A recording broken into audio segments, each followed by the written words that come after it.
Picture this, a heavy spring night in the south. The air is so thick you can feel it, Spanish moss hanging from the trees. The only sound is the chirping of frogs, maybe some cicadas. But inside this one particular house, the air is even heavier, filled with the sharp chemical smell of methamphetamine. And then, out of nowhere, a single deafening shotgun blast that just rips the night apart. And that's where our story really begins. Because right away, you've got this massive contradiction. On one hand, you have a confession from a 19-year-old kid. I pulled the trigger. Simple, right? But on the other hand, you have the science, which says his clothes had zero gunshot residue. This is the central conflict, the puzzle that drives this entire case. And that's really what we're digging into here. This isn't just your typical crime story. It's about how truth itself can be shattered into a million little pieces that just don't seem to fit together anymore. So the scene is just pure chaos. You've got this house, hazy with meth smoke. One man is dead on the floor. The details are, well, they're as blurry as the air in that room.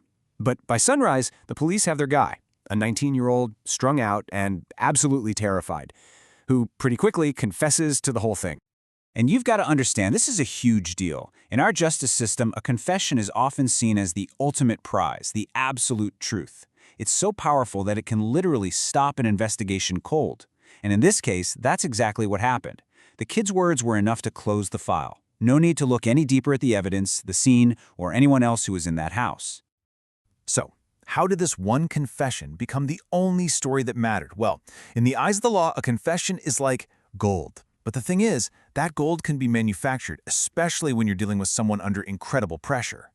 The context here is everything. This wasn't some calm, cool, collected admission of guilt. We're talking about a teenager who was high, who was terrified.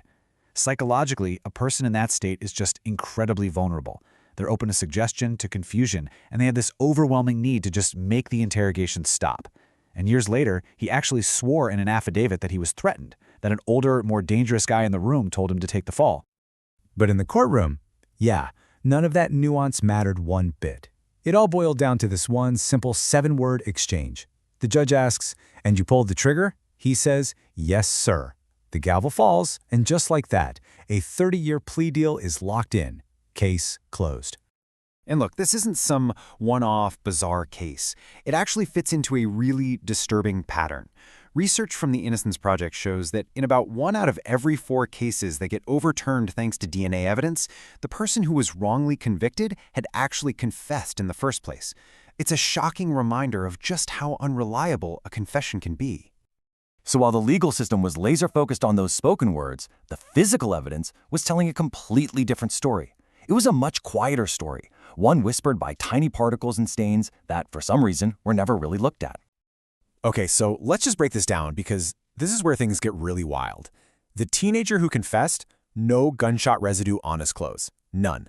But the homeowner, the guy who said he had nothing to do with it, he tested positive. Meanwhile, the shotgun itself was never tested for blood, and some really suspicious stains on the homeowner's jeans were never tested either.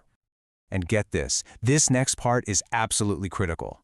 The very first officer to arrive on the scene reported seeing what he thought were bloodstains all over the homeowner's pants. But somehow, that observation just vanished. It never made it into the official record. It's like a ghost in the case file, a pretty big hint that the investigation was shaky from the very beginning.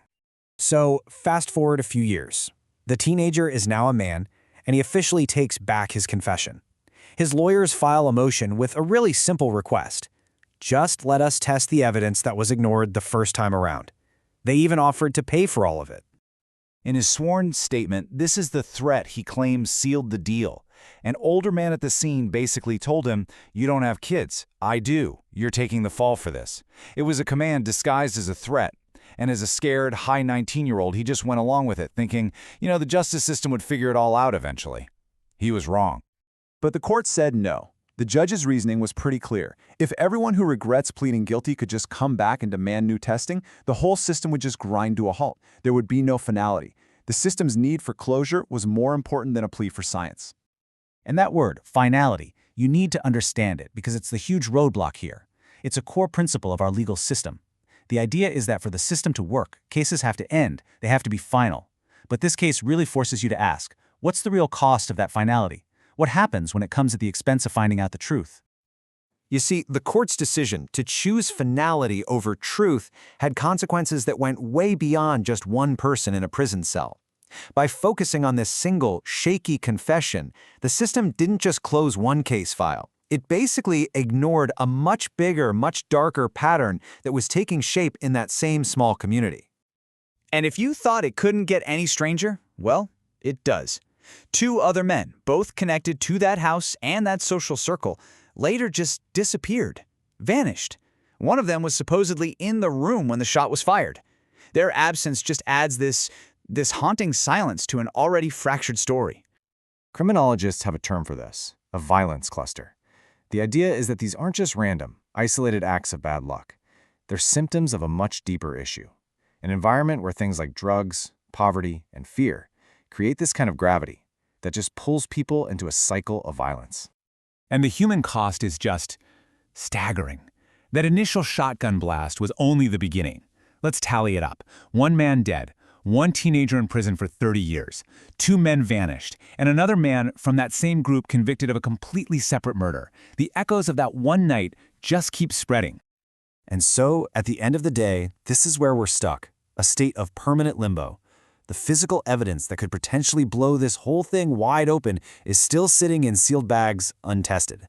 The men who might have had the answers are just gone. And the court, in the name of finality, insists the case is over. Ultimately, this whole story leaves us with a question that honestly has no easy answer.